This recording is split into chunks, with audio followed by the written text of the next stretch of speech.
Eh bien, salut à tous. Alors aujourd'hui une vidéo de type récupération de composants. Alors cette carte mère, je vous l'ai déjà présentée.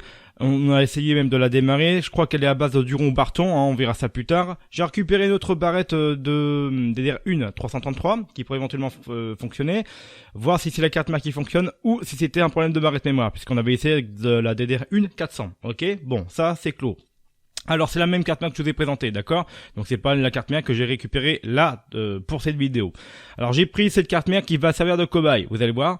Alors admettons en fait vous avez acheté d'occasion, je sais pas moi, sur eBay, Boncoin, AliExpress ou peu importe, un membre de votre famille récupère un PC, paf, il vous donne la pièce, ou quelqu'un, un ami vous l'a donné, vous l'avez récupéré à la déchetterie éventuellement, comme moi ça existe, comme d'autres personnes, d'accord? Donc admettons voilà, vous avez récupéré des composants.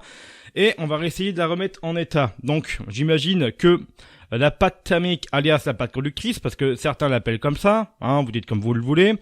Donc déjà, avant tout, il va falloir démonter le ventirad. Bon, je viens de voir qu'ici, on a une vis cruciforme, et ici, une vis forme étoile. C'est génial. Bon, ça fait rien, j'ai tout ce qu'il faut, donc on va pouvoir le faire. Alors, je vous conseille de faire attention, certains ventirades, comme ici, les pales sont vraiment prêts.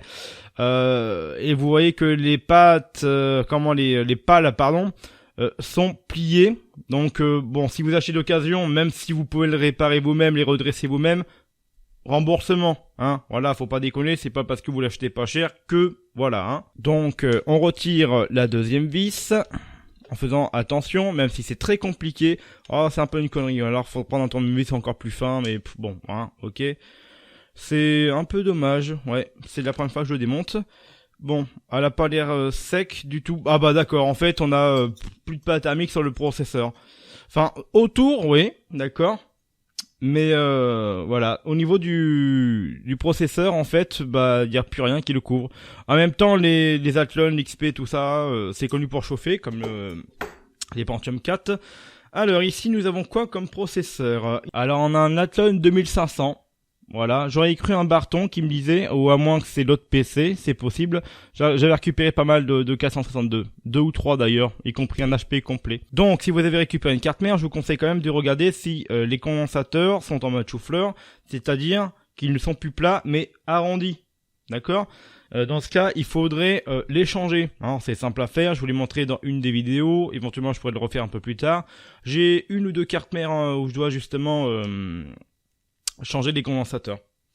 J'en ai peut-être deux, ouais. J'en ai une ou j'en ai 13 ou 14, le PC que ma femme avait récupéré de la mairie d'Alençon. 14 condensateurs gonflés. C'est la première fois de ma vie que j'en vois autant. Bon bref, on n'est pas là pour parler de ça. Donc voilà, vous le voyez encore mieux. Maintenant comme ça, c'est un Athlon 2500.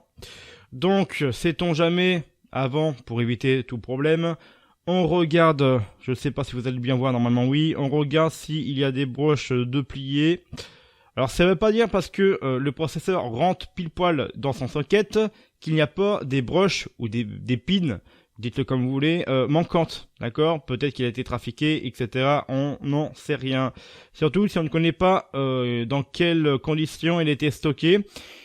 Votre carte mère pourrait être stockée à l'humidité, Donc là, en l'occurrence, ce n'est pas le cas, c'est juste qu'il a pas mal de poussière un peu partout. Nickel, on appuie légèrement dessus, ça sert à appuyer comme un taré pour refermer le socket. Alors moi ce que j'utilise c'est tout simplement de l'acétone. Voilà, en général j'utilise de l'acétone à 99,9% des cas.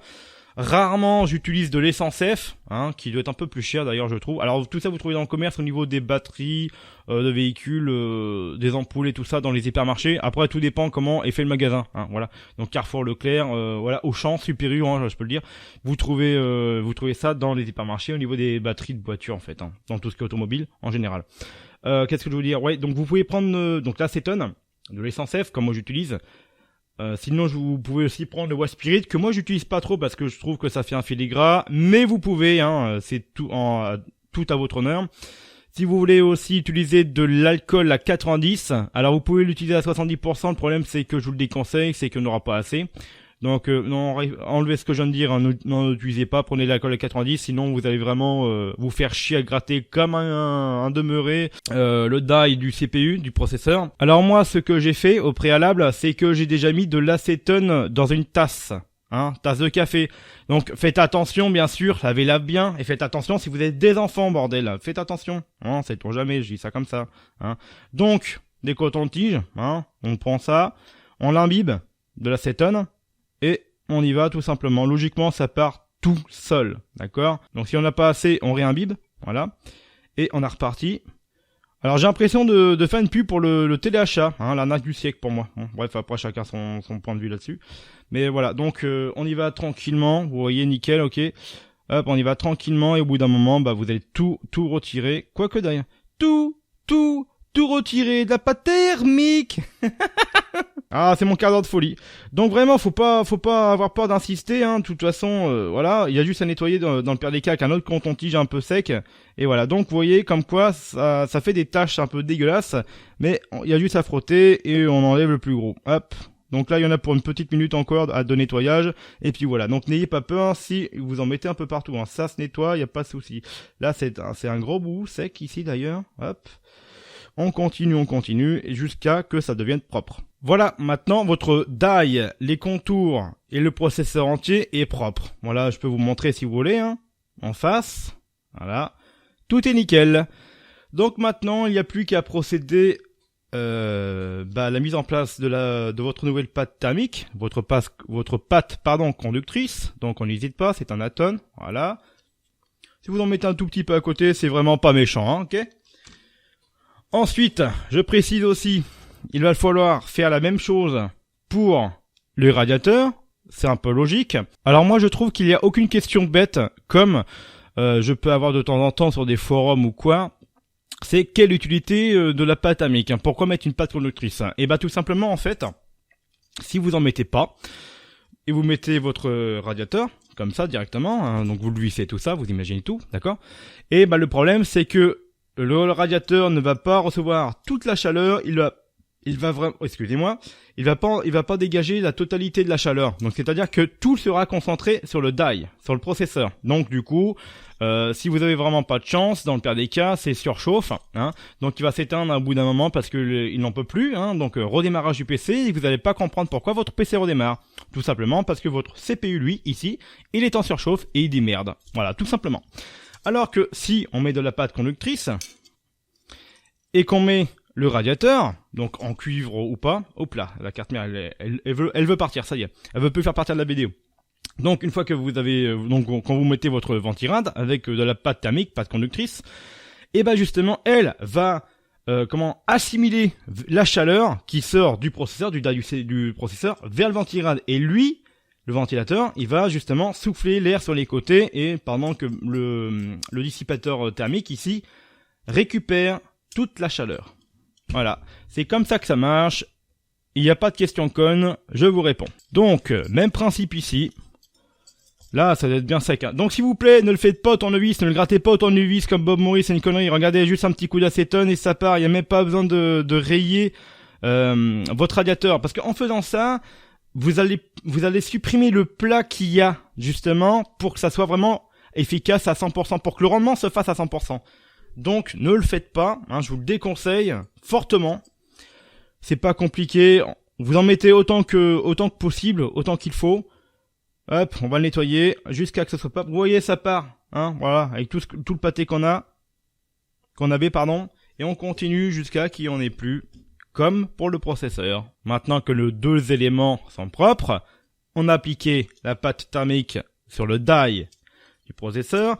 Donc n'hésitez pas à faire un petit coup de pinceau, hein, comme je fais souvent, hein, pour dépoussiérer tout ça, hein, d'accord. Dans le pire des cas, l'humidité, hein, lavage de la carte mère, je vous les ai dit, sans la pile, c'est R2032, hein, d'accord, la pile du BIOS, vous la retirez, tout sauf son électrique, les barrettes de RAM, le processeur, bien sûr, vous le retirez.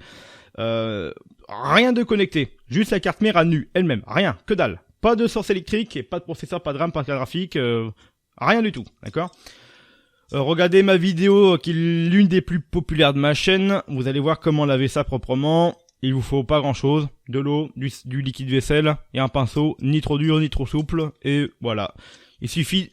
Par contre, ouais, respectez bien le temps de séchage, s'il vous plaît. N'essayez pas une demi-heure après, alors qu'il y a encore quelques gouttelettes d'eau, parce qu'au moment que vous allez remettre ça en service, je ne suis pas sûr que ça va bien fonctionner. Donc je précise ça, parce que s'il y a des malins qui testent ça, qui me disent après, ouais mais regarde, j'ai lavé, j'ai à peine séché, ouais ben non, faut le sécher en fait, sinon bah ça marchera pas. D'accord?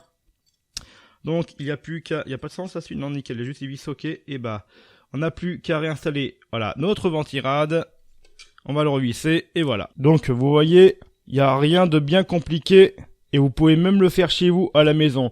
C'est vraiment une opération simple, et quand vous l'avez fait une fois, vous pouvez le refaire plusieurs fois sur toutes les configurations AMD, Intel, n'importe quelle socket, tout dépend du ventirad.